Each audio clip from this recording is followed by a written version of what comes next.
to the republic for which it stands, one nation, under God, indivisible, with liberty and justice for all. Guns, self-defense, concealed carry. This is the Patriot Defense Podcast.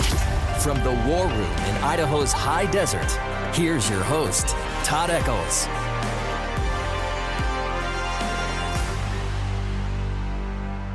Here we are, tucked away in the war room in the wild desert of southern Idaho.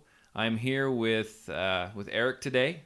Dean is out sick, and you know what? I fought through this for 2 weeks with my family. I didn't get sick, and I told him to stay the hell away. I don't want his crap. He can come back next weekend. So I brought Eric out today. He's going to chat with us. Eric is kind of famous on the podcast. He is Eric, the manager from NAPA Auto Parts. NAPA Auto Parts, representing Todd.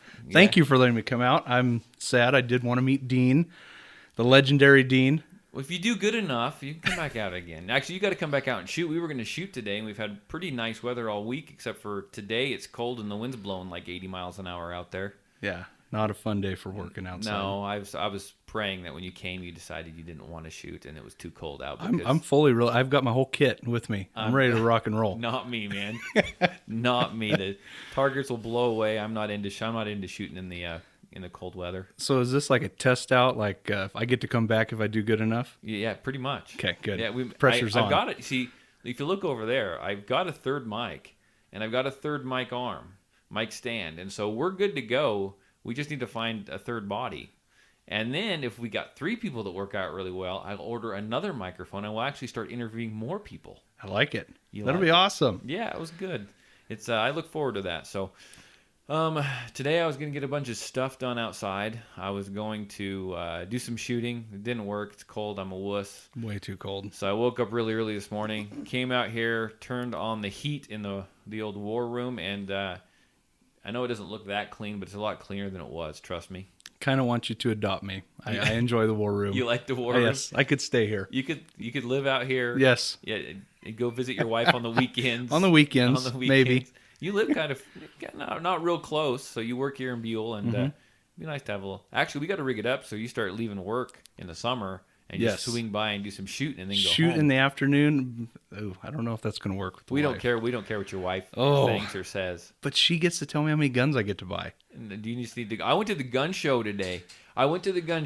And before lucky. I went to my son's basketball game, and we were coming home. I told my wife, swing by the bank. I need to get some cash out of the ATM because I need to pay my way into the gun show, which I don't normally go to the gun shows in Filer. That's code, right? Cash from the ATM. Cash.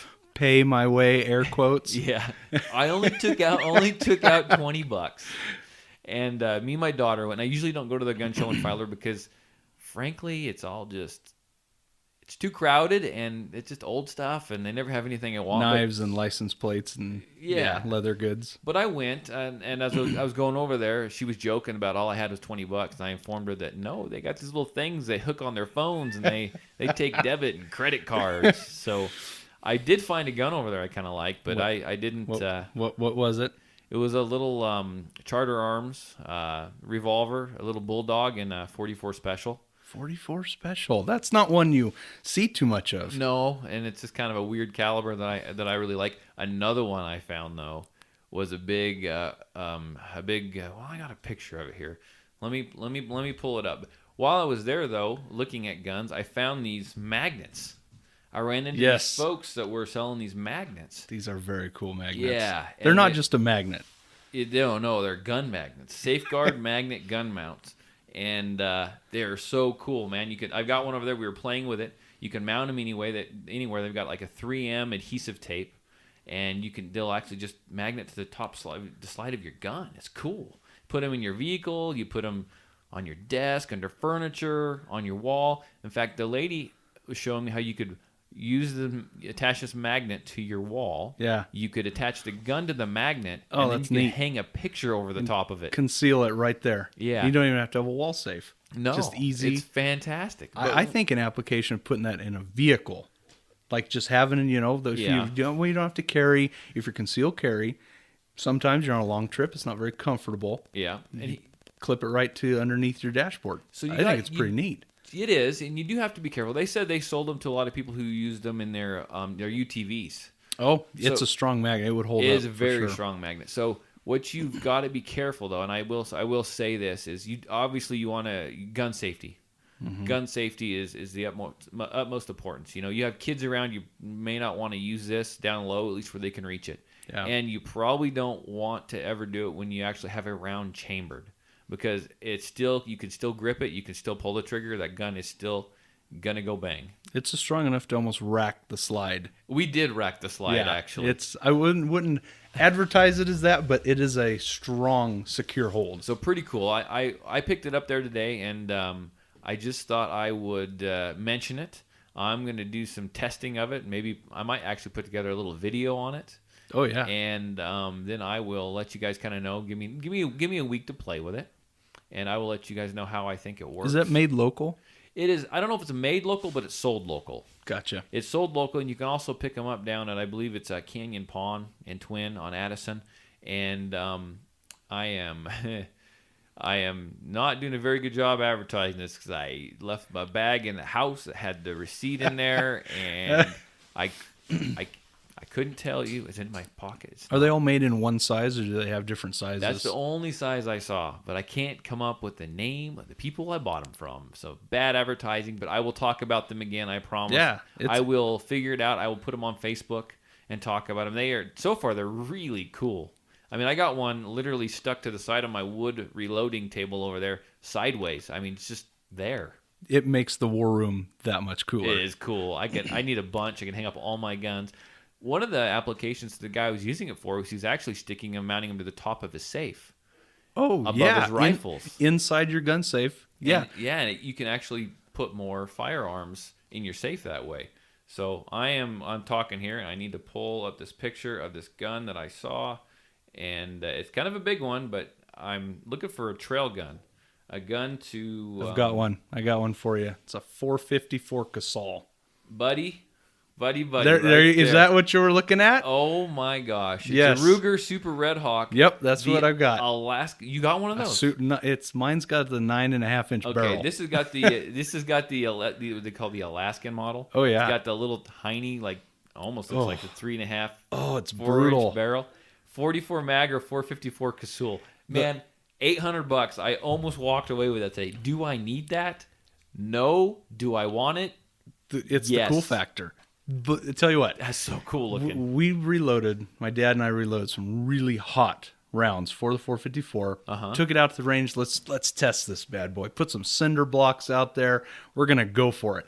Wham, wham, wham! Just like, oh man, you shoot a cylinder full, and it's like, okay, that was fun. It was a big explosion. Did you hit anything? Sometimes, maybe by accident, but the just you shoot one cylinder full, we pass it off, shoot another one. It's like, okay, I'm done. I've tested it enough. That thing wallops. You tested out your flinch factor, didn't you? Wallops. But with mine, with the longer barrel on the Red Hawk, Super Red Hawk, you put the 44 long Colts in there. Yeah. Awesome. They shoot like a dream out of there. It's like shooting a 38 special. This little sucker, had I bought it, this thing's going to freaking beller. Oh, yeah. Oh, it's so loud. I mean, the barrel so on loud. this is so short. I love Rugers, though. It's a great gun. They still are. The gun show's still going on tomorrow. I suppose if I sleep on it and decide I want it, I could go back and get it tomorrow. If you sleep on it and you still want it, you have to get it. I might. You'll feel like less of a man. You know what? That gun will make you a Explain better... that to God when I miss church to go in and buy this gun. Buying that gun will make you a better person, better father, better husband. I think it's... Are you an enabler? No. Maybe. Maybe. Just a little bit. No, I'm just really good at learning how to sell and pitch firearms to my wife. That's right. That's how I acquire firearms. And is you I gotta learned sell all it this and pitch it. by being the manager at NAPA Auto At Parts. NAPA Auto Parts, selling oil filters. Selling oil filters. Oil filters. Can we jam those on the end of one of my guns and use them as a... I think we have to talk about it offline. Off the air? Yeah. Okay, we can do that. So, but if you wanted to buy a 454 Casull and you didn't have the money and you were headed to California and you wanted something to protect yourself, you can get a flare gun. Flare gun.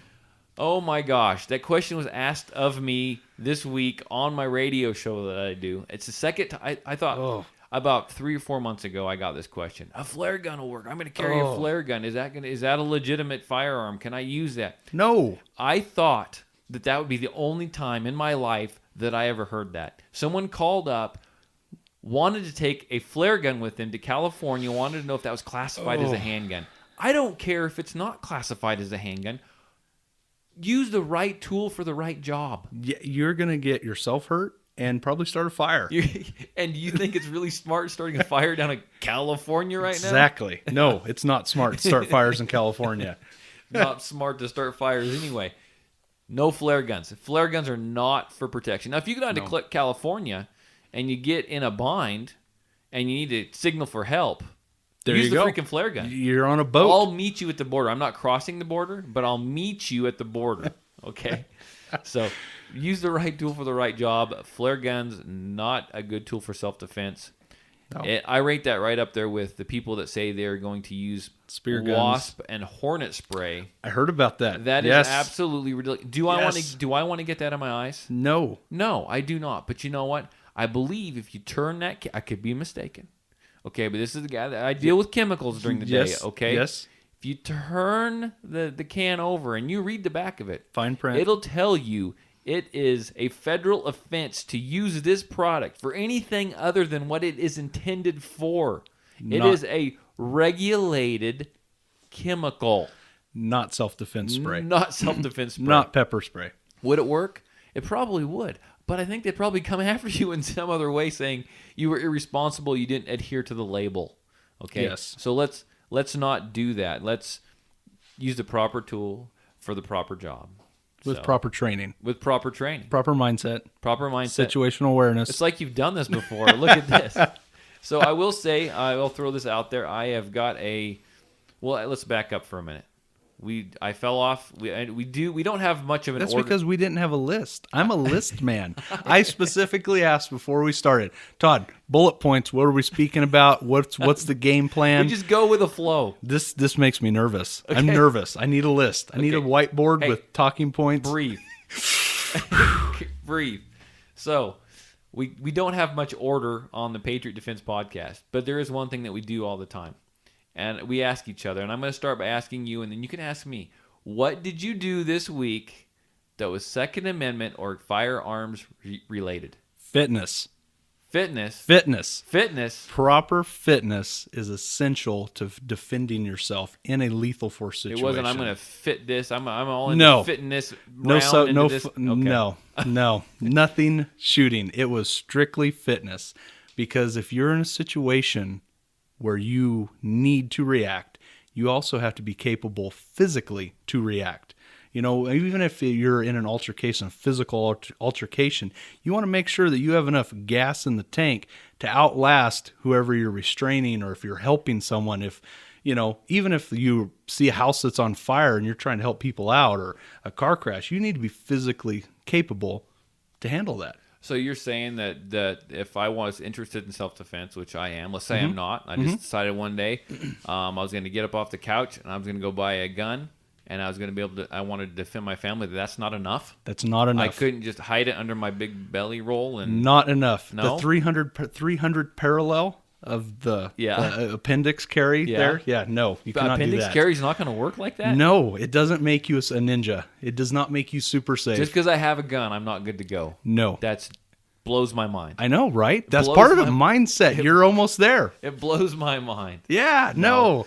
I'm 100% behind you. I feel the same way. I know I've mentioned this on past podcasts. I've talked about it on the radio. If you know me, you know that I've gone through kind of I'm going to just call it a life change, because it was a life change. Oh, yeah. Got healthy, started running, do CrossFit. I'm not going to go on and on about healthy today. Yeah. Change my diet up. I'm able to do things I wasn't before. I'm able to shoot better. I have the stamina to shoot better.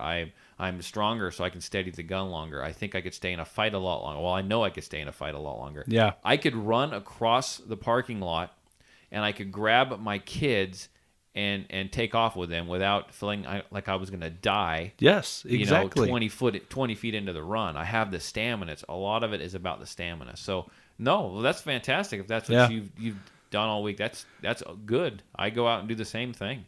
Yeah, So- that's my, it's important. The physical fitness, having the gun is important. Having the proper training is important. Having the proper mental mindset is important. But physical fitness is overlooked.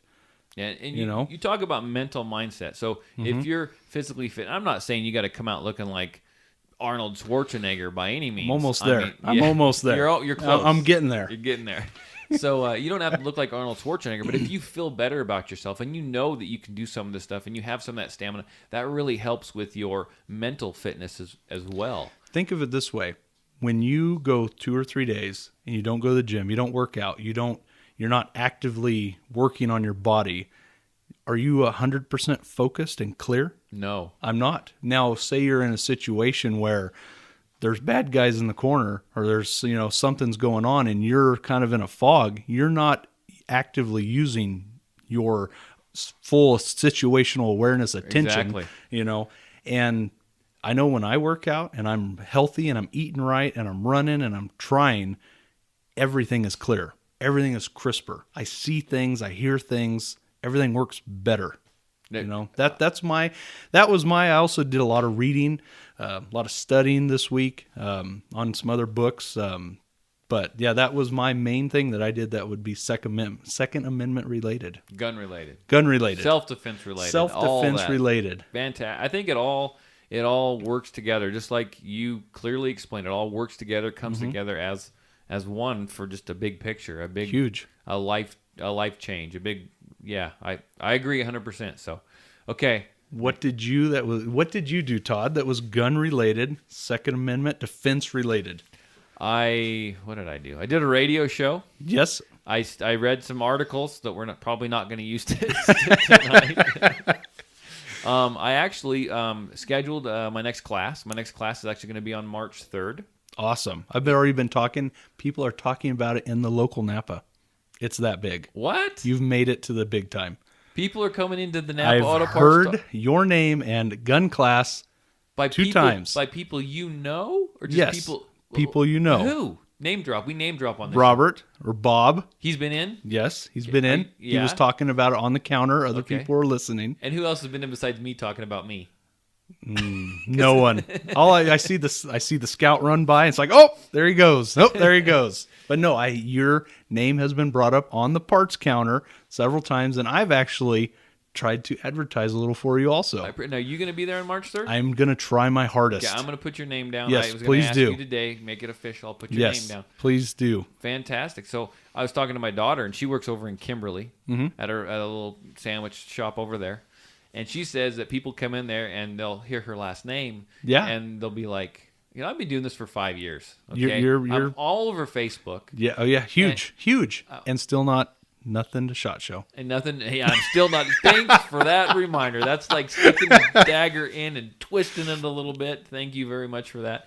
But she says I'm knowing that they're like, oh, you must be. Are you related to that gun guy in Buell? The gun guy. You're known as the gun guy. Maybe I need to change the name of the podcast. The gun guy. The gun guy in Buell. We'll have to look, see if it's already trademarked. That's right. So that's what I did. I set up a new class and just kind of trying to get some stuff squared away for Patriot Defense. I'm kind of it's that time of year to kind of see what I'm going to have to pay for taxes and whatnot. Ooh.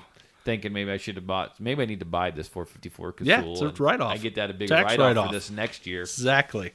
So see, it's making you a better person already. That's right. Yeah, they don't want. People don't want to hear about my taxes. I will mention this before we get going. By the way, we have grown a little bit. We've gotten some more listeners. Where? Drum roll. We are in. Drum roll. We're in Egypt. Egypt. We have 2 listeners in Egypt. 2 listeners in Egypt. I don't know why they're listening to us in Egypt. These are probably just like some kind of like internet bots or something. This is free America. They want to know. They want to know. Free America. I actually know somebody in Cairo actually, and I don't know if she's American. Mm-hmm. I don't. Maybe she's on my Facebook. I didn't think she listened. Maybe Lindsay, if you're listening, thank you very much. Hi from Buell. Hi from Buell. Hi from Todd. I met Lindsay at CrossFit. Her parents live in Twin. Very cool. So if she's listening, thank you. If not, all you foreign listeners, we're in France, France, wow. Germany, Austria, United Kingdom, Egypt, and Japan. Japan, I remember that. We were in I was telling my wife about that, and she's like, Japan? I said, yeah, Japan. Hey, buddy, I've That's got so cool. 18 listeners in Japan. In Japan? Really? Do they even have guns in Japan? I don't know. I don't know. I think I don't they're know made out anything. of freaking bamboo or something. I'm not sure. But yeah. So anyhow, thanks for the listeners. That's awesome. I'm gonna repeat it like I do all the time. Rate and review. We like 5 stars. We're not quite sure what it does, but it does something for. By the way, did you figure out how to give? I did not. I think cannot. iTunes is out to get me There's a conspiracy. to figure this out. I've tried. I had iTunes my doesn't- wife try, and she's the techie of the family, and she could not figure it out. iTunes doesn't like guns, but Nope. Anyhow, people don't want to hear all about this. Okay, this is the trials and tribulations of running a podcast. We are going to talk to Eric a little bit. You have got some. You were telling me some stories. Tell me the story. Well, just tell me about yourself. Tell me about what we were talking about earlier, and then tell me kind of later on, I guess more recently, what woke you up to firearms and Gotcha. and maybe where you're going with this. So last week, I believe you were talking about situations where you were glad that you had your concealed weapon. You had the mindset. You were prepared, and it took me back. I've never had any situations that have arose since I've been of age, but before, when I was a younger child, I was probably 13, 14. I was at home alone, and previously to that, our house had been broken into, and I was home alone sick, and some people, we lived out in the country, middle of nowhere. It was very rural, no houses around, no neighbors, that type of thing, but long driveways you can see for Right. miles. And dogs started barking. I look out the windows, and there's a little ratty little vehicle coming down the road, and nobody I recognize, none of the workers out there. And so I locked the doors, and previously, like I had stated, our house had been broken into. We had 20 guns stolen. Mausers. My dad was a big collector of old, rifles, and he'd sporterize a Mauser. I am going to tell you that you and Dean will get along very well because his dad used to do the same thing. Mauser. Okay. That's what growing up. You need to meet Dean. Yeah, the legendary Dean. I know. Dean. I was kind of sad when I showed up. He'll here. be here. Don't worry. We'll get him out here. So, anyways, this was all going through my mind. It's like, man, our house was broke into, so I locked the doors quick, and they didn't get all the firearms that were in the house, and so I posted up in the kitchen, for lack of a better word, with a 30-06, and looking back at it now, I would never had any training on what to do in that situation. I didn't call 911. I called my mom, who was 45 minutes away in town.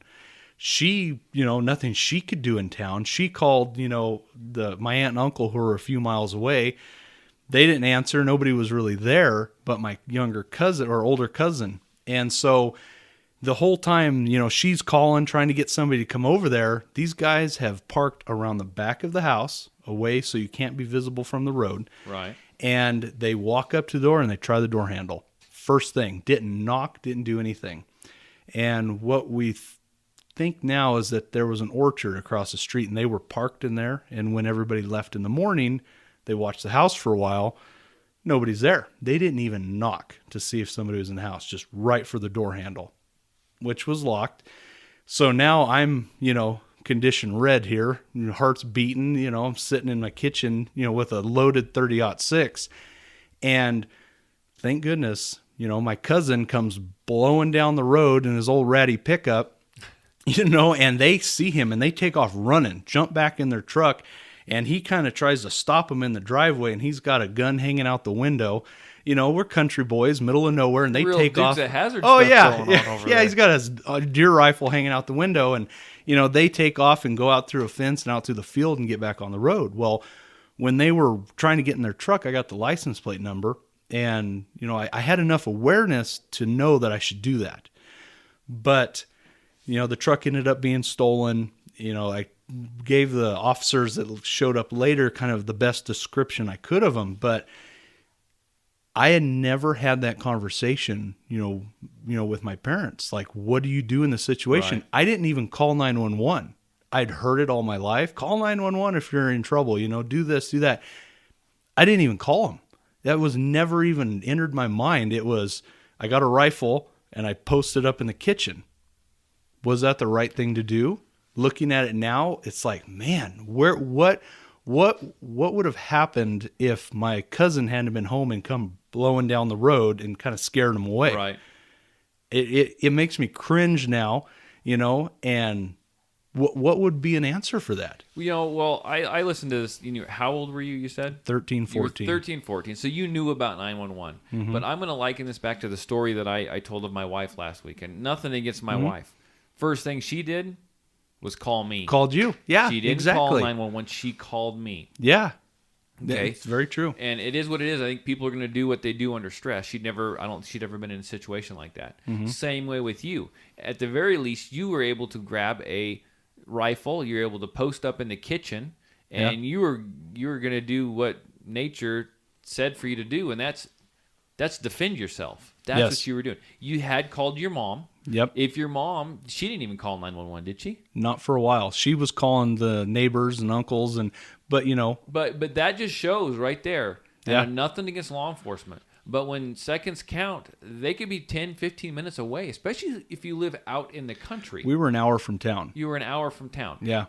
I know that it's taken them 10 or 15 minutes to get to our house. I'm not faulting them. That's No, the way it is. they can't be everywhere. They do need to be called. I understand that. Yeah. But we also need to take care of ourselves. And so you called your cousin who lived down the road. Your mom was calling, or your mom called your cousin who Yep. lived down the road. That kind of thing. And law enforcement was calling. I'm not going to wrong you for anything. Yeah. We probably need to have this discussion with our kids, and I'm sure Yeah. they'd had the discussion with you to a certain extent. Call 911 if you need help. Call this, call that. I mean, but you were in like defense mode, Yeah. and so I don't think you did wrong by any means. But that's not a bad discussion to have with your kids, just to make sure What to do. what to do. Right. Something else that I've read about and I've heard other people talk about is when you're in those situations, when you're under stress, incredible distress, something, say there's an active shooter somewhere and, your heart rate is above 170 beats a minute, you lose your fine motor skills. You lose a lot of dexterity. Can you get your phone out and unlock it and dial 911 without training, without making it a Muscle memory a thing. muscle memory? That's something to think about. It wasn't really in the situation for me. I was just a young kid. I didn't know what to do. Right. But it kind of, going down a rabbit hole here, but that's something that is important. That type of training, having a plan. Thinking through it before it happens. Yes. And you make my class on the 3rd. We talk about that. We talk about all the different things that as a humans that we can go through. One of them is loss of fine motor skills.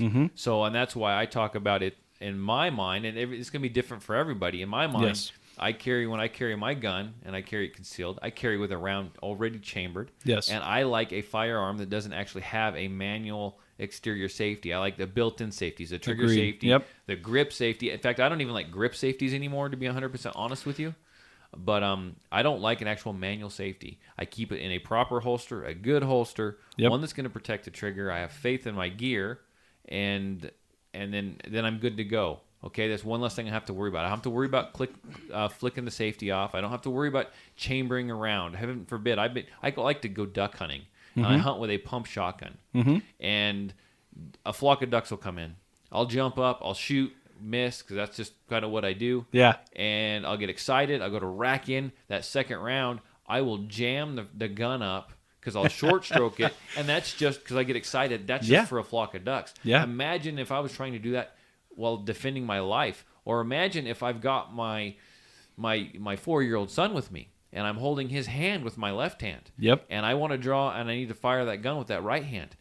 Am I going to drop his hand, let go of his hand, let him loose to reach over and rack the slide to chamber around? No, I need to be able to draw that gun and be able to use it right then and there. You need to train the way that you're going to fight. Yep, exactly. That's huge. It is. And I mean, if you have a safety on your gun, there's nothing wrong with that, but you need to be able to flip that safety off as you draw the firearm and as you come up to shoot, it's all a muscle memory thing. That's all it is. Yes. 100% muscle memory.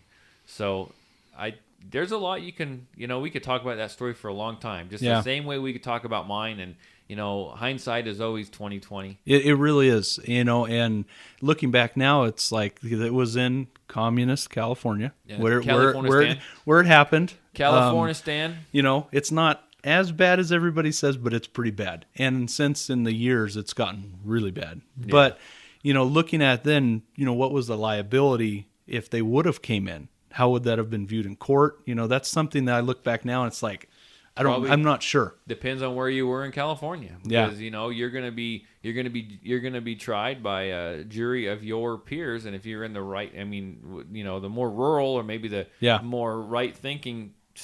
The county that I was from still is solid Republican in each election. Yeah. So it could have went your way. Yeah. But depending on where you're at, it may not go your way. Yeah. That's what's so good about, in Idaho. You're typically going to get people that are going to see your way, of the same. Yes. They've been raised the same. They understand the same things. They have the same values and thoughts. Hopefully. Yeah. Hopefully. Unless a lot of them California stand transplants. Anyhow, that'd be a Boise area. Yeah, we're not going to get on that topic. This is a fun show. It's a fun show. So that happened way back when. Yes. Okay. Yes. Actually, you're not that old, so that was like, 4 years ago? Oh, wow. Back again with this. He's got a little peach fuzz there. I think he's fuzz. all 28. Yeah, 29. 29. Let's get this right. So, by the way, he did tell me he's got to hurry up and we got to get through these stories because he's got to make it back home because he's got a poodle's toenails he's got to paint. Here we go again. So, remember, I have to appease the wife. She's the chief dog washer. What's your wife's name? Hannah. Grooming by Hannah. It's a plug. That'll cost you. Shameless plug. That'll cost you. Shameless plug. If you need your dog groomed and you think Eric does a fine job and want to see him paint some toenails, you can go find him over at the NAPA Auto Parts here in Buell. This is not going to end, is it? No, it's not. No, okay, that's fine. Anyhow, fast forward the process. Okay. Here you are now. You talked about maybe where your life is headed, where you'd like it to head. You can talk about that a little bit. Tell us what you didn't just all of a sudden wake up one day and decide to carry a gun. No, I'm I sure didn't. Something led up to it. For years, I have lots of friends, growing up, and they all carry. They all conceal carry. They've done the classes. They've got their guns, and they train and they do all this. And for years, honestly, I thought that was ridiculous. I honestly looked at them and I'm like, that's ridiculous. Why are you doing that? That's a liability, and you're doing it because you want to look cool. It's a liability not to, buddy. Exactly. Now looking back, but now that you have a family. At the time, right. It was that's ridiculous. You want to look cool, that's dumb. That's not for me. You got out of California when you did. It almost it almost had you me. in its icy grip. You know what? It was when I came to Idaho. I moved to Texas for a few years. And in Texas, I was just about 35, 40 minutes away from the church that was just, got shot up down there. Right. And when that happened, now, looking at a week or two later, I was sitting there and I was in a church and with my wife and my kids were in the back in Sunday school. And, it's like, what would I do if somebody came in here right now with a gun? Right. What are your options? There was nothing I could do except try to get out, get to my kids and get them out. That was the first thing that went in my mind. And it weighed on me for the rest of the week. And it was something, and my wife asked me, she's like, what's wrong? What are you thinking about? What's going on in your mind? And it's like, I was unprepared. And that little church was in the Bible Belt of Texas and Kansas. That was, that whole little stretch there. And that was just America, USA. There was nothing. It wasn't, it wasn't a metropolitan area. That was just a little farm oil field community. You never expect for that to happen. Never at all. And so now I'm, sitting in the pews with my wife at church in a farm community in rural America. And it hits me. It's like, what would I do? and I had to do some soul searching on that.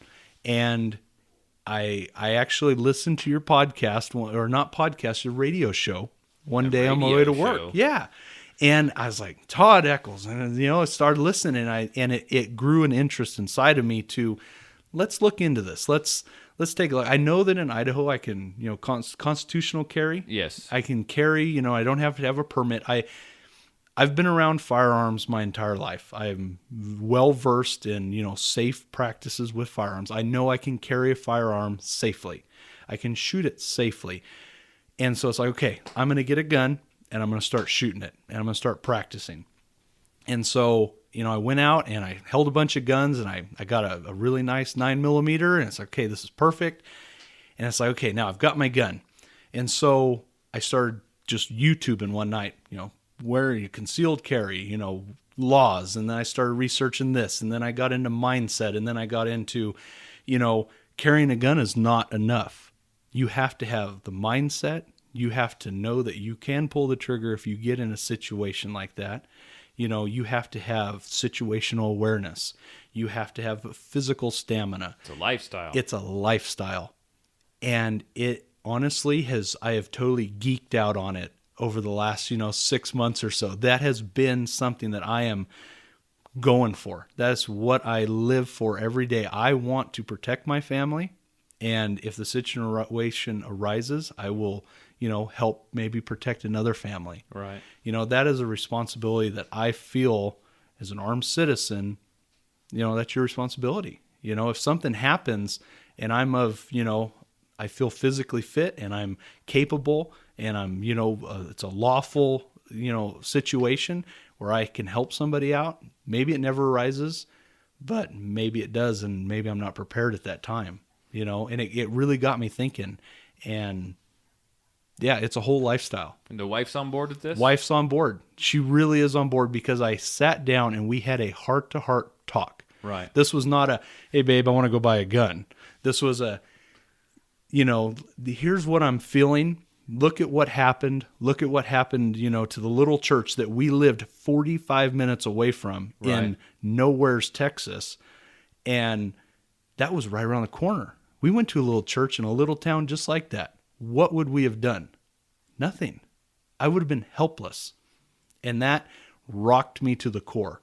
And now it's pushing me to pursue physical fitness, mental fitness, that strong mind, mental fortitude for it, being prepared to where if that situation arises, I will rise to that occasion also. It's a lifestyle. You put it very well when you said it's a lifestyle. Oh, it definitely is. I mean, it dictates what you do, what you think, where you go, how you act, the clothes you wear. Everything. Absolutely everything. Yeah. So, I mean, no more 11 o'clock at night Walmart runs. And if you're there, your head is on a swivel. Yeah, exactly. It really is. So it does. Yeah, it changes your life. My kids, I've got 5 kids, and some of them were, I won't say they were already grown, but they were 6, 7, 8, 11, 12 when I started doing this. And some of them, my boys, that's all they know. Yeah. That's all they know is dad carries a gun. And to be honest with you, they would probably find it really weird to know that maybe their friend's dad didn't carry a gun. Yeah. I mean, my boys probably think everyone carries a freaking gun. Yep.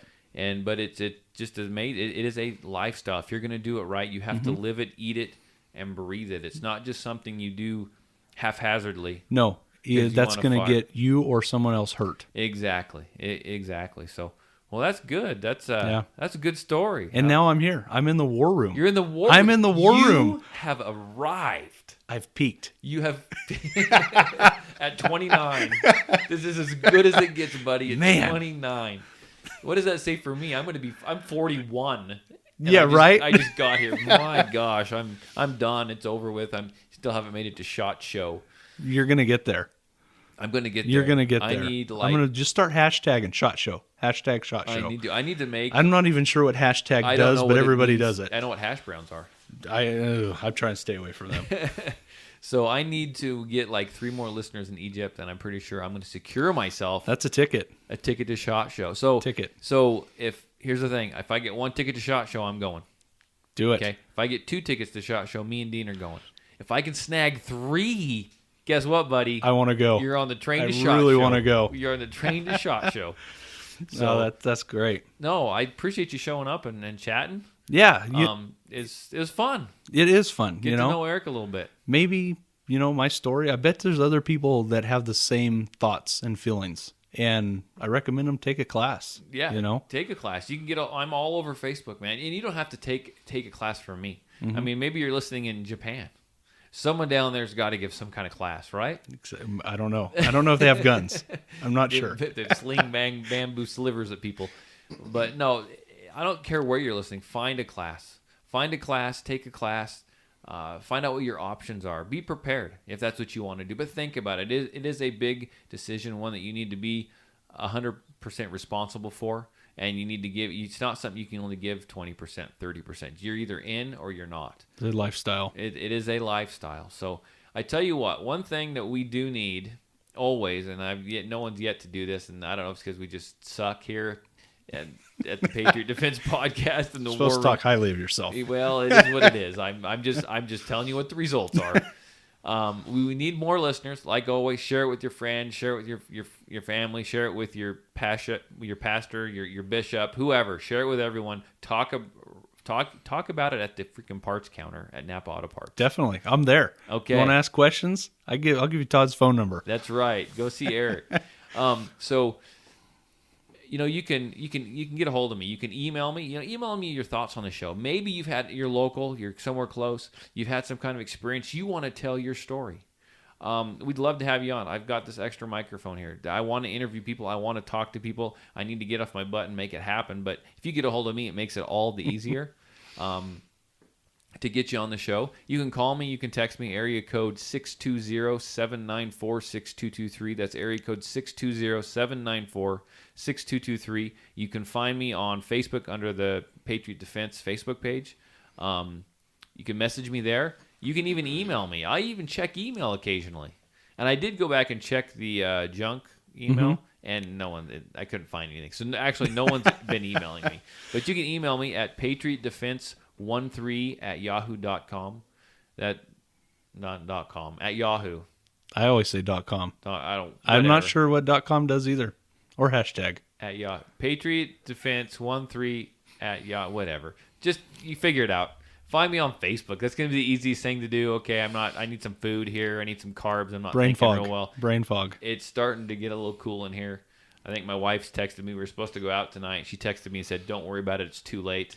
Oh. I might be in trouble. I know I looked a little preoccupied while you were talking, and I was going through possibilities in my head. I apologize. It's not your fault. So my wife told me, just be home, honey, whenever you feel like it. Yeah, I said, not tonight. Babe, you are awesome. Not mine, not tonight.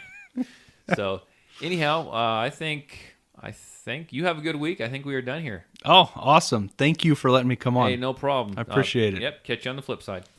Did I do okay? I didn't suck it up.